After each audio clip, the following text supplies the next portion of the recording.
نحمده نصلي ونسلم على رسوله الكريم اما بعد فاعوذ بالله من الشيطان الرجيم بسم الله الرحمن الرحيم يا ايها الذين آمنوا اتقوا الله ولتنظر نفس ما قدمت لغد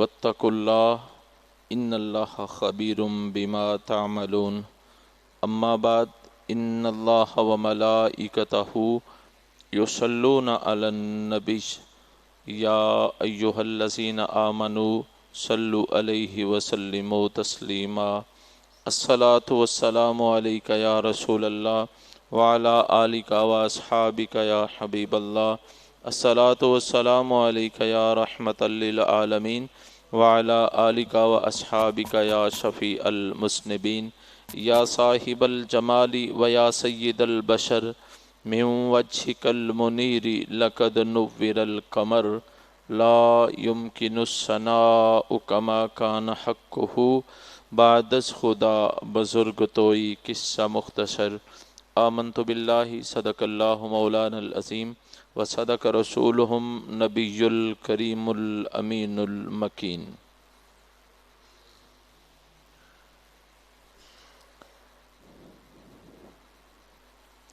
قرآن مجید کا 59 نمبر سورہ ہے، اسے سورہ الحشر کہتے ہیں۔ سورہ حشر کی آیت نمبر 18 کو میں نے عنوان کے طور پہ پڑھا ہے۔ اللہ رب العزت ارشاد فرماتے ہیں یا ایہا الذین آمنو، اے ایمان والو، اتقوا اللہ، اللہ سے ڈرو، ولتنظر نفس ما قدمت لغد، اور ہر جان، ہر شخص یہ دیکھے، ہر شخص یہ سوچے، ہر شخص اس پہ نظر رکھے کہ اس نے کل کے لیے اللہ کی بارگاہ میں کیا بھیجا ہے، کل کے لیے، اگلے جہان کے لیے اس نے کیا جمع کیا ہے۔ واتقوا اللہ، پھر فرمایا ایک ہی آیت میں دوسری مرتبہ فرمایا اللہ سے ڈرو، ان اللہ خبیر بما تعملون، بے شک اللہ تعالیٰ کو تمہارے تمام کاموں کی خبر ہے، اللہ جانتا ہے جو کچھ تم کر رہے ہو۔ اس آیت مبارکہ میں اللہ رب العزت نے محاسبہ نفس کا حکم فرمایا ہے کہ ہر بندہ روٹین میں حساب کرے، اپنے آپ کا محاسبہ کرتا رہے اور اپنے آپ کو تولتا رہے، اپنے اعمال کا وزن کرتا رہے، کسوٹی پہ رکھ کے دیکھتا رہے کہ میں نے اگلے جہان کے لیے کیا جمع کیا ہے، تیاری کیا کی ہے، میرے پاس، میرے پلے میں کیا ہے، نیکیاں کتنی ہیں، گناہ کتنے ہیں، کیا کل کو کوئی اس طرح کا سین نہ بن جائے کہ شرمندگی کی وجہ سے میں اللہ کے دربار میں نظر اٹھا کے دیکھ نہ سکوں، کہیں ندامت سے میرا سر اور آنکھیں بوجھل نہ ہو جائیں۔ ہر کسی کو اس کے دربار میں پیش ہونا ہے، اگر کوئی چاہے بھی کہ میں اس سے چھپ جاؤں تو وہ چھپ سکتا نہیں۔ تو کل کی ندامت سے بچنے کے لیے ایک طریقہ کار، ایک سسٹم اللہ رب العزت بندے کو عنایت فرما رہے ہیں کہ اگر تم نے کل کی ندامت سے بچنا ہے تو آج سے اپنا حساب کتاب کرنا شروع کر دو۔ ہم جب بزنس کرتے ہیں، روٹین میں، دنیا میں کاروبار کرتے ہیں، دکان کرتے ہیں، لین دین کرتے ہیں، تو ہم دیکھتے ہیں کہ میں نے کھویا کیا ہے، پایا کیا ہے، میں نے انویسٹمنٹ کتنی کی تھی، مجھے پروفٹ کتنا ملا ہے، میرا لاس کتنا ہوا ہے، میرے بزنس نے ترقی کتنی کی ہے، مجھے ڈیولپمنٹ کتنی ملی ہے. یہ سب ہم روٹین میں ساری چیزیں دیکھ رہے ہوتے ہیں. تو اللہ رب العزت ہمیں متوجہ کر رہے ہیں کہ میرے بندو اللہ سے ڈرتے رہو اور اپنا حساب کرو کہ تم نے کل کے لیے اللہ کی بارگاہ میں، اگلے جہان میں، اگلی زندگی کے لیے کیا کچھ جمع کر کے رکھا ہے اور اس کی بارگاہ میں کیا بھیجا ہے. اور اسی کنسپٹ کو اللہ رب العزت نے ایک اور جگہ پہ بڑے خوبصورت اور کھلے لفظوں میں بیان کیا ہے. میں یہاں پہ پھر اللہ کا قرآن پڑھنا چاہتا ہوں، پر محبت سے سبحان اللہ کا طالب ہوں.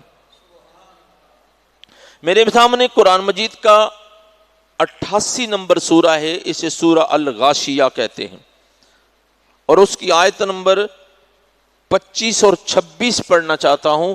اللہ رب العزت نے ارشاد فرمایا ان الینا ایابہم، فرمایا تم سب نے میرے ہی طرف لوٹ کے آنا ہے. اللہ فرما رہا، فرمایا لوگو تم نے میری ہی طرف لوٹ کے آنا ہے. تم کہیں اور دوڑ سکتے نہیں، بھاگ سکتے نہ کہیں اور جا سکتے ہو.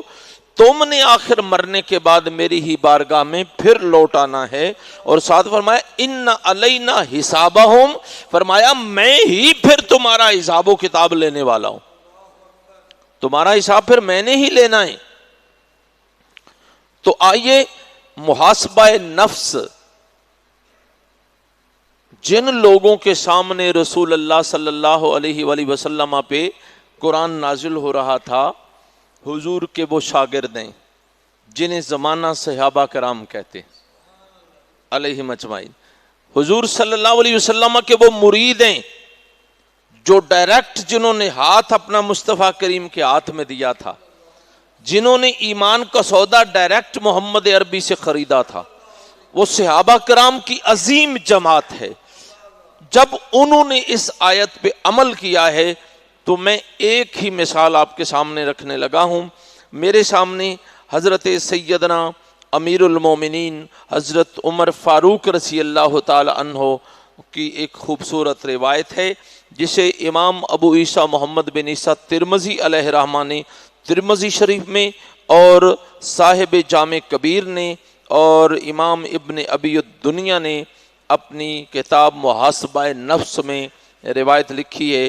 حضرت عمر فاروق رضی اللہ تعالیٰ عنہ ارشاد فرماتے ہیں حاسبوا انفسکم قبل ان تحاسبوا، فرمایا اس سے پہلے کہ تمہارا حساب وہ کرے، تم اپنا حساب آپ کیا کرو.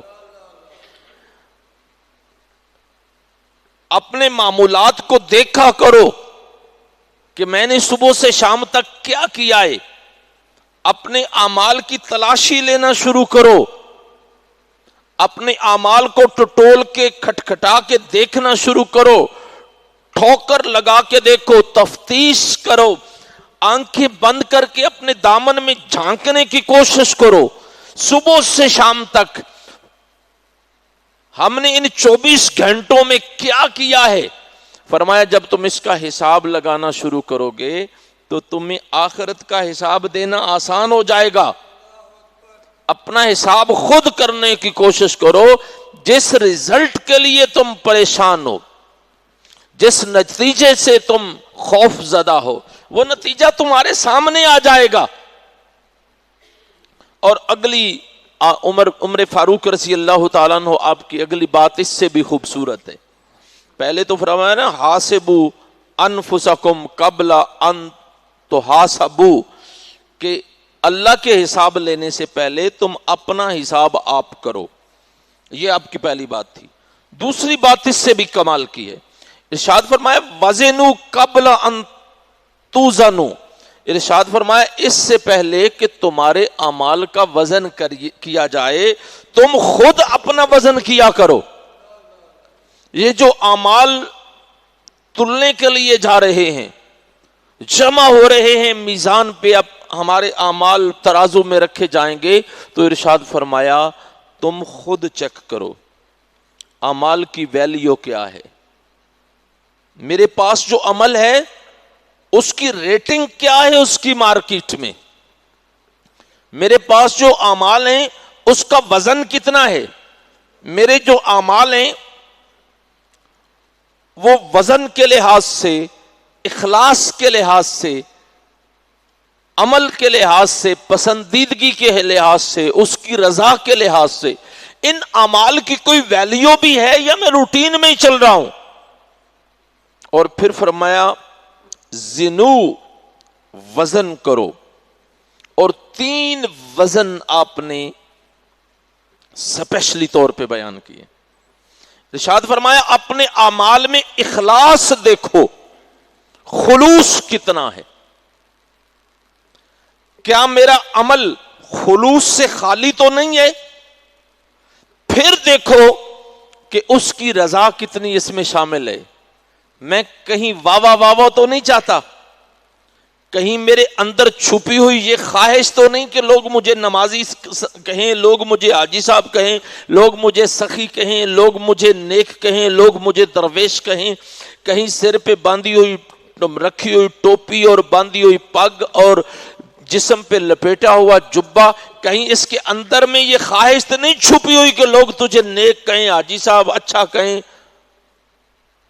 ارشاد فرمایا اپنے اعمال کی تلاشی خود لینا شروع کرو، اس کی ویلیو تلاش کرو، اس کا وزن دیکھو، اس میں اللہ کی رضا کتنی ہے یہ دیکھو، ریاکاری کے جراثیم کتنے ہیں یہ دیکھو.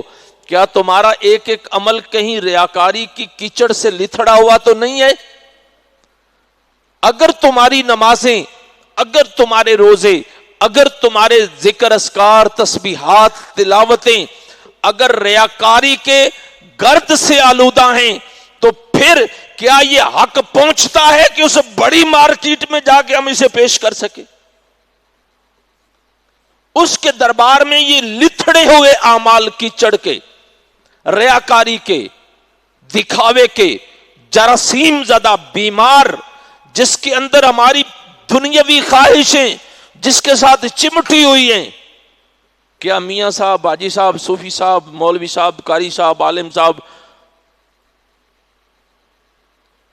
کیا ان ریاکاری کے جراثیموں سے تمہارے عمل پاک ہیں؟ فرمایا ان کی تلاشی تمہیں خود لینی ہے، تفتیش کرنی ہے، ٹھونک بجا کے اپنے اعمال کو دیکھنا ہوگا. کہیں ایسا نہ ہو کہ معاشر کے دن تمہارے عمل اللہ کے دربار میں پیش ہوں تو ان کے اندر ریاکاری بھری ہوئی ہو، سجدوں میں غرور و تکبر بھرا ہوا ہو، دکھلاوے سے وہ لتھڑے ہوئے ہوں، اور اس کے بدلے میں دنیا کی خواہشات سے وہ گھرے ہوئے، گرد و غبار سے اٹے ہوئے ہوں. تو ارشاد فرمایا اس سے پہلے کہ تمہارے اعمال کو وہ تولے، تم خود وزن کرو تمہارے اعمال کی ویلیو اس کے دربار میں کیا ہے. کیا مارکیٹ میں ایسا کپڑا کوئی خریدتا ہے جس پہ گندے داغ ہوں، جو میلا بڑا ہو، جس کا رنگ خوبصورت نہ ہو، جس کا معیار اور سٹف اچھا نہ ہو، گرمیوں میں وہ موٹا ہو، سردیوں میں وہ باریک ہو، اس کے داغے کمزور ہوں، اچھی طرح سے اس کا پروسیس اور فنشنگ نہ ہوئی ہو. اگر دنیا میں ہم ایسی چیز نہیں خریدتے تو میدان معاشر میں ہمارے یہ جو اعمال ہیں وہ کیسے اس کا ریٹ لگائے گا؟ اور ریٹ بھی اس کی بارگاہ میں ہم جا کے پیش کرنے جا رہے ہیں جو اندر کی چھپی ہوئی باتوں کو بھی دیکھتا ہے، اور وہ اعلان کر رہا ہے کہ لوگوں تم یہ نہ سمجھنا کہ مجھے پتا نہیں ہے. فرمائے ان اللہ خبیر بما تعملون، تم جو کچھ بھی کرتے ہو مجھے ہر شے کی خبر ہے. تم نمازیں بظاہر جتنی خوبصورت پڑھ لو، تمہارے دل کے اندر جو چھپے ہوئے جراثیم ہیں میں تو ان کو بھی دیکھتا ہوں. تمہارے اندر جو چھپی ہوئی خواہشیں ہیں میں تو ان کو بھی دیکھتا ہوں. تمہارے اندر کی چاہتوں پہ میری نظر ہے. تم میری محبت میں پڑھ رہے ہو نماز، یہ دنیا کو دکھانے کے لیے پڑھ رہے. اور پھر اگلا ایک تیسرا جملہ حضرت سیدنا عمر بن خطاب رضی اللہ تعالیٰ عنہ کو بڑا ہی کمال کا ہے. ارشاد فرمایا وَتَزَيَّنُوا لِلْأَرْضِ الْأَكْبَرِ، فرمایا سب سے بڑی پیشی کے لیے اپنے آپ کو تیار کر لو کہ تم نے ایک بڑی عدالت میں پیش ہونا ہے، بہت بڑی عدالت تمہارے سامنے ہے، اس کے لیے تیاری کر لو. ہمارا کوئی فیملی کا فنکشن ہو، ہم کپڑے اچھا سوٹ تلاش کرتے ہیں پہننے کے لیے کہ فنکشن میں میں نے پریزنٹ کرنا ہے. وہاں پہ ہم اپنے بدن کو صاف کرتے ہیں، نہاتے ہیں، دھوتے ہیں، خوشبو لگاتے ہیں، ہیئر کٹنگ کرواتے ہیں، اور ضروری چیزیں ہم مینج کرتے ہیں اپنے چہرے کو سٹائلش بنانے کے لیے. نہ جانے لوگ کیا کیا کرتے ہیں. تو ارشاد فرمایا چھوٹے سے فنکشن کے لیے بندہ اتنی تیاری کرتا ہے، اور شادی کا فنکشن ہو تو 2-2 3-3 مہینے تیاری میں لگ جاتے ہیں. تو ارشاد فرمایا اس دن کا تصور کرو جس دن جوتوں کا فکر تمہاری ذہن سے نکل جائے گا کہ برانڈڈ ہے یا عام ہے. جس دن لباس کے بغیر تمہارے جسم ہوگے پر دھیان اس طرف نہیں جائے گا. چمکتے ہوئے سفید چہرے جس دن سیاہ ہو جائیں گے، سیاہ اور سرخ نیلی آنکھیں نیلی ہو جائیں گی. اللہ، کروڑوں لوگوں کے سامنے میدان حشر میں تم نے اکیلے نے پیش ہونا ہے. کروڑوں نہیں، اربوں انسان سامنے ہوں گے اور ایک آپ ہوں گے. اللہ کا دربار لگا ہوگا. اس جبار و قہار کے دربار میں کروڑوں اربوں پوری انسانیت کے سامنے آپ نے جا کے کھڑا ہونا ہے. اب اللہ آپ سے پوچھے گا بتا بھائی یہ جو اعمال تو لے کے آیا ہے میرے دربار میں، تو خود بتا کہ اس کی حیثیت کیا ہے. اس میں میری ذات سے خلوص کتنا تھا، میری ذات سے محبت کتنی تھی، اس میں میری فرما برداری کا عنصر کتنا تھا، کتنے پرسنٹ تو میری رضا چاہتا تھا، اور تو نے کس دل جمی سے یہ نماز پڑھی ہے. یہ جو تو تسبیح پڑھ رہا تھا، گالیاں بھی دے رہا تھا، باتیں بھی کر رہا تھا، تسبیح بھی چل رہی تھی، کیا اللہ کو اس کا علم نہیں ہے؟ کون سا چہرہ لے کے جائیں گے وہاں پہ، کون سا منہ لے کے جائیں گے اس کے دربار میں؟ ایویں نہیں وہ لاہور کی سرزمین پہ لیٹا ہوا کلندر، اس کی قبر پہ کروڑوں سلام ہے میرے، وہ ایویں نہیں کہتا تھا تو غنی از ہر دو عالم من فقیر، تو غنی از ہر دو عالم من فقیر. مولا تو غنی ہے میں فقیر ہوں، تو غنی از ہر دو عالم من فقیر، روز معاشر عذر ہائے من پذیر. کہ مولا میدان معاشر میں حساب نہ لینے کا عذر میرا قبول کر لے. گر تمہیں بینی حسابم نہ گزیر، کہ مولا پھر بھی اگر تو چاہے کہ تیرے حساب میرا حساب لینا اتنا ضروری ہے تو مولا اتنا کرنا، از نگاہ مصطفیٰ پنہا بغیر، مجھے حضور کی آنکھوں سے اوجھل کر لینا. کس طرح میں پیش ہوں گا کہ زندگی بھر دعویٰ محبت مصطفیٰ کا کرتا رہا اور طریقے ہندوؤں کے اپناتا رہا، زندگی بھر عشق مصطفیٰ کے نعرے لگاتا رہا، اور میرا اٹھنا بیٹھنا چلنا پھرنا، میری خوشی میرے غم، میری گھر کے معاملات سارے ہندوازم یہودیوں اور انگریزوں کی طرز پہ چلتے رہے. فرمایا مولا پھر بھی اگر تو نے حساب لینا ہو تو میرا حساب حضور کی نگاہوں سے ذرا اوجھل کر لینا کہ سرکار میری طرف نہ دیکھیں. مجھے شرم آئے گی حضور کی بارگاہ میں کہ اچھا غلام تھا، محبت کے دعوے مجھ سے تھے تو زندگی کے طریقے غیروں کے اپنائے ہیں زندگی بھر. تو یہاں پہ حضرت سیدنا عمر بن خطاب بھی اسی چیز کو اعلان فرما رہے ہیں، ہم تک پہنچا رہے ہیں. لوگوں میدان معاشر میں ایک بہت بڑی پیشی کا ٹائم آنے والا ہے، بہت بڑا ایک حساب ہونے والا ہے. وہ سپریم کورٹ کی عدالتیں نہیں ہوں گی، وہاں اس عدالت میں رشوت نہیں چلتی ہے، اس میں کہیں پہ کوئی دباؤ اور پریشر نہیں چلتا وہاں پہ. اور اس عدالت میں آپ کو اکیلے ہی پیش ہونا ہے. اور ساری دنیا آپ کی پیشی کی کارروائی سن رہی ہوگی، ساری انسانیت کی نظریں آپ پہ گڑی ہوں گی، تو ارشاد فرمایا اس سے پہلے اپنی اس پیشی کی تیاری کر لو۔ ہاں، تو اس کا سادہ سا مطلب یہ ہے کہ حضرت عمر فاروق رضی اللہ تعالیٰ عنہ ہم تک یہ پیغام پہنچا رہے ہیں کہ لوگوں، یہ محاسبہ نفس جو ہے نا، اپنی ذات کا حساب لینا، یہ رسمی نہیں ہونا چاہیے، ورنہ پچھتائیں گے آپ قیامت کے دن۔ یہ رسمی نمازیں، یہ رسمی بھوک کے روزے اور پیاس کے، یہ ذکر اذکار کی تسبیحات، یہ بن ٹھن کے چلنا پھرنا اٹھنا بیٹھنا، اپنی دینداری کے چرچے اور شہرتیں، یہ ساری چیزیں یہاں پہ چلتی ہیں، کھوٹے سکے وہاں پہ نہیں چلا کرتے۔ یہ جو ہم کہتے ہیں نا کھوٹے سکے وہاں پہ چلتے، نہیں چلتے۔ کھوٹا سکہ صرف اسی کے پاس چلتا ہے جسے پتہ نہ چلے، اور جو دلوں کے اندر چھپے ہوئے بھید جانتا ہو، بھلا وہاں پہ کھوٹے سکے چلتے ہیں؟ بالکل بھی نہیں چلتے۔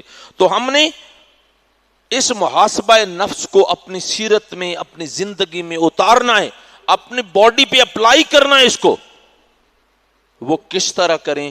اس کے 3 بڑے طریقے ہیں۔ پہلے طریقے کو موازنہ کہتے ہیں، دوسرے کو مخابرہ کہتے ہیں، اور تیسرے کو مشاہدہ کہتے ہیں۔ ان تینوں پروسیس سے میں گزرنا ہوگا تاکہ اس پیشی کے لیے ہم اپنے آپ کو تیار کر دیں۔ تو پہلا جو موازنہ ہے وہ دیکھنا ہوگا کہ اللہ نے مجھے کتنے انعامات دیے ہیں، مجھ پہ کتنی مہربانیاں کی ہیں، اللہ نے کتنا مجھے نوازا ہے، میں عبادت کتنی کرتا ہوں، میں اس کا فرما بردار کتنا ہوں، میں اس کا کتنا ہوں، اس کا بندہ، اس کا ہمیں موازنہ کرنا ہوگا۔ اگر اس نے مجھے صحت دی ہے، تندرستی دی ہے، مال دیا ہے، دولت بخشی ہے، اگر اس نے مجھے معاشرے میں عزت اور ریسپیکٹ دی ہے، خوبصورت گھر دیا ہے، اولاد دی ہے، بچے دیے، بزنس دیا ہے، نوکری دی ہے، کرسی دی ہے، زمینیں دی ہیں، جائیدادیں دی ہیں، اس کی عنایات کے جتنے سلسلے ہیں، میں اس کے مطابق اس کی عبادت میں، اس کی ریاضت میں، اس کی فرما برداری میں، اس کی بندگی میں کس حد تک برابر ہوں؟ یہ موازنے کا ایک طریقہ ہے۔ کیا اس کی ایک لمحہ بھر کی عطا کے بدلے میں میرے پلے میں کچھ ہے؟ تو میں یہاں پہ ایک حدیث پڑھنا چاہتا ہوں، پر اس خاموشی کو توڑتے ہوئے اگر محبت سے آپ سبحان اللہ کہیں گے تو پھر حدیث پڑھتا ہوں۔ میرے سامنے امام حاکم کی کتاب المستدرک کی ایک حدیث ہے جس کے بارے میں امام حاکم لکھتے ہیں کہ ھذا حدیث صحیح، کہ یہ حدیث صحیح ہے۔ رسول اللہ صلی اللہ علیہ وآلہ وسلم تشریف لائے تو ارشاد فرمایا، میرے صحابہ جی یا رسول اللہ، ابھی جبریل میرے پاس آئے تھے اور انہوں نے آ کے ایک پیغام دیا ہے، ایک بات سنائی ہے۔ صحابہ نے عرض کیا آقا کیا؟ فرمایا جبریل آ کے عرض کر رہے تھے یا رسول اللہ، ایک بندہ اللہ دا 500 سال انہیں عبادت کی تھی، سمندر کے درمیان میں اس کے لیے ایک پہاڑ پہ رہائش گاہ بنائی ہے اللہ نے، اور اسی سمندر کے اندر چاروں طرف پانی ہے، نیچے بھی، اوپر بھی، ادھر بھی، ادھر بھی، ادھر بھی۔ سمندر کے اندر پہاڑ کی ایک کالونی بنائی ہے اللہ نے اس کے لیے، ایک خوبصورت گھر تراشا ہے جہاں پہ مصلی بچھا کے وہ اللہ کی عبادت کرتا رہتا ہے، اور اسی پہاڑ میں انار اگایا ہے۔ انار کا پودا پتھروں میں نہیں اگتا، پر اس نے اگایا ہے، اور انار سال میں 1 یا 2 مرتبہ پھل دیتا ہے، پر وہ ہر روز ایک تازہ انار دیتا ہے۔ وہ انار وہ اللہ کا بندہ کھا لیتا ہے اور پھر نماز میں، عبادت میں مصروف ہو جاتا ہے۔ اور یوں اس نے 500 سال اللہ کی عبادت کی ہے۔ بازار وہ گیا نہیں، مارکیٹ میں وہ آیا نہیں، باہر وہ نکلا نہیں، نگاہ نے کسی غیر کو دیکھا نہیں، ہاتھ کسی گناہ کی طرف بڑھا نہیں، قدم غلط طرف چل کے گیا نہیں، کانوں نے گانے بجانے کی آواز کوئی سنی نہیں، زبان نے غیبت اور شکوہ اور بد زبانی کی نہیں، 500 سال ہیں اور صرف عبادت گزاری ہے. کھانے کے لیے انار کا ایک پھل ہر روز انار اسے دیتا ہے، وہ کھا کے اللہ کی عبادت میں مصروف ہو جاتا ہے. تو ارشاد فرمایا جب وہ فوت ہونے لگا تو اس نے اللہ سے دعا مانگی، مولا اتنے کرم کیے ہیں تو 2 مہربانیاں اور کر دے. اللہ نے فرمایا میرے بندے کیا؟ مولا میں چاہتا ہوں کہ جب میں مروں تو میں سجدے کی حالت میں ہوں، سر سجدے میں رکھا ہو تو میری جان نکل جائے. اللہ نے فرمایا میرے بندے ٹھیک ہے، میں نے یہ قبول کر لیا. دوسرا عرض کی مولا میں چاہتا ہوں کہ مرنے کے بعد جسم گل سڑ جاتا ہے، کیڑے کھا جاتے ہیں، پھٹ جاتا ہے جسم، تو مولا میرے جسم کو قیامت تک سلامت رکھنا. میں چاہتا ہوں قیامت کو جب اٹھوں تو حالت سجدہ ہی سے اٹھ کے تیرے دربار میں پیش ہو جاؤں. یہاں تک اللہ نے اس کی دعا قبول فرمائی. سجدے میں گیا، اس کی روح قبض ہو گئی. جبریل علیہ السلام فرماتے ہیں یا رسول اللہ آج بھی ہم عرش سے زمین پہ آتے ہیں تو اس وادی کے قریب سے گزرتے ہیں تو حالت سجدہ میں پڑی ہوئی اس کی ڈیڈ باڈی کو دیکھتے ہیں. اللہ نے اس کے بدن کو سلامت رکھا ہے، بالکل صحیح سلامت اس کا جسم سجدے کی حالت میں پڑا ہے، جسم سے روح نکلی ہوئی ہے. 500 سال اس نے اللہ کی عبادت کی ہے، بظاہر کوئی ایک بھی گناہ اس نے نہیں کیا.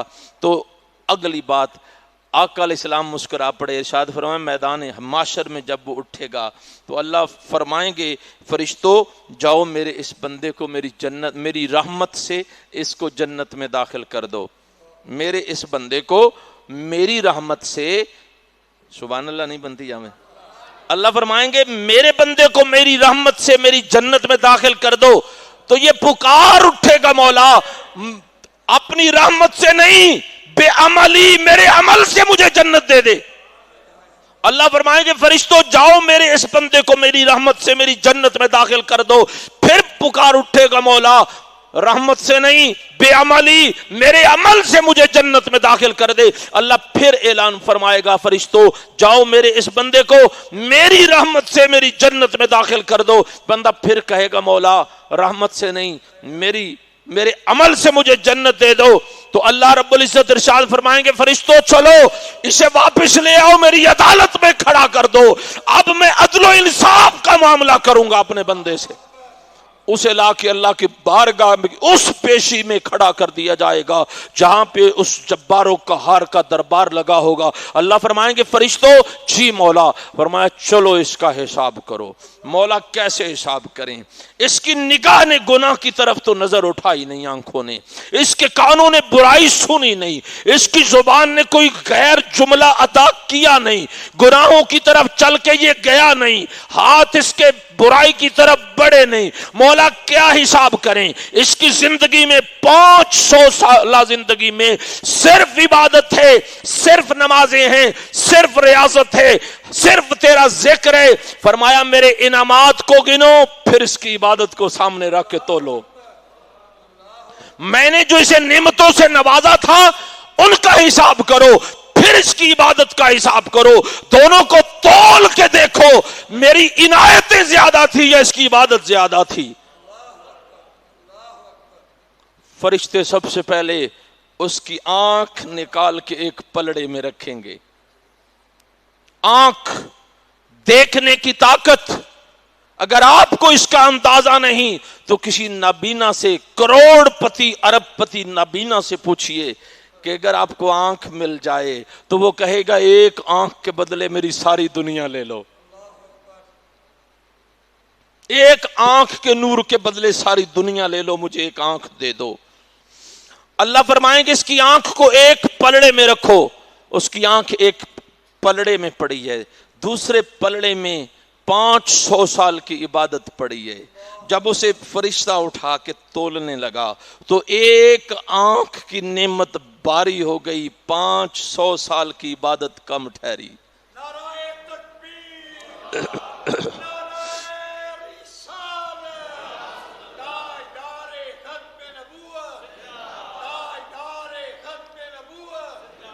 ایک آنکھ کو جب تولا گیا جو اس کی نعمت تھی تو وہ 500 سال کی عبادت سے اللہ کی وہ نعمت بھاری نکلی. تو اس پہ یہاں پہ بلے شاہ صاحب رحمۃ اللہ علیہ کا ایک شعر ہے، اس شعر میں بات تو کوئی اور ہے پر آنکھ کا ذکر ہے. بلے شاہ صاحب فرماتے ہیں ایک اکھ دا مل سوا لکھ بلیا، ایک اکھ دا مل سوا لکھ بلیا، پورا یار تولیں تے کی بنسی. ابھی ایک آنکھ ہی تھی جس کے بدلے میں 500 سال کی عبادت. اللہ رب العزت ارشاد فرمائیں گے فرشتوں میری عنایتیں، میرے انعامات، میری مہربانیاں، میرے جو کرم مولا وہ تو کروڑوں کی تعداد میں ہیں. فرمایا اب تو اس کے پلے میں کچھ نہیں رہا نا، 500 سال کی عبادت، جاؤ لے جا کے اسے جہنم میں پھینک دو. فرشتے پکڑ کے جب گھسیٹ کے جا رہے ہوں گے تو وہ رو کے کہے گا مولا اب مجھے اپنی رحمت سے اپنی جنت دے دے. تو ارشاد فرمایا تمہیں دیکھنا ہوگا اپنی نیکیوں کو، اپنے اعمال کو تولنا ہوگا کہ جتنے اس کے کرم ہیں مجھ پہ، کیا میں اتنی اس کی عبادت کرتا ہوں؟ جتنی اس کی عنایتیں ہیں مجھ پہ، میں اتنی اس کی فرما برداری کیوں نہیں کرتا؟ اگر ایسا نہیں، یہ ہوم ورک اگر ہم سے نہیں ہوتا، کیا ہم اب ہر روز ہر مہینے اپنے گھر کی آمدنی اور خرچے کو مینج نہیں کرتے کہ مجھے جتنی آمدنی ہے، جتنی انکم ہے، جتنی میری سیلری ہے، میں اپنے خرچے اس کے مطابق کیوں نہیں رکھتے؟ ہم رکھتے ہیں روٹین میں. اگر یہ ہوم ورک روٹین میں ہم کرتے ہیں تو پھر اعمال میں ایسا کیوں نہیں؟ اور پھر ماحول کے حوالے سے اگر ہم اسے تولنا چاہیں تو انسان مخدوم کائنات ہے. توجہ ہے میرے اس جملے پہ، انسان مخدوم کائنات ہے. ساری کائنات کو اللہ نے انسان کی خدمت کے لیے پیدا کیا ہے. کوئی اپنا بلڈ ہمیں دے رہا ہے زندہ رہنے کے لیے، کوئی اپنا گوشت کے ٹکڑے ہمیں بہم پہنچا رہا ہے کہ انسان کو زندہ رکھنا ہے. زمین اپنے اندر سے نعمتیں نکال کے ہمیں پہنچا رہی ہے. اللہ رب العزت ہزاروں من آکسیجن ہمیں پرووائڈ فرما رہے ہیں. یہ ساری کائنات میں ایک انسان واحد ہستی ہے جس کی خدمت کے لیے اس کی کروڑوں مخلوق دن رات مصروف عمل ہے.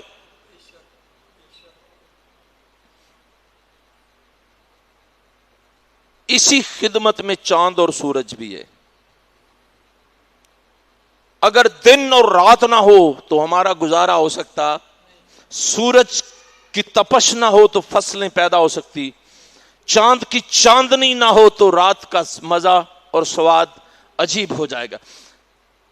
چلیں، جب سے آپ نے آنکھ کھولی ہے کبھی سورج نے اس کی فرما برداری سے ایک قدم آگے یا پیچھے کیا ہے؟ جب سے آپ نے آنکھ کھولی ہے کبھی چاند 32 دنوں بعد چڑھاؤ 31 دنوں تک چلا گیا؟ ان سے ہم اشرف المخلوقات ہیں.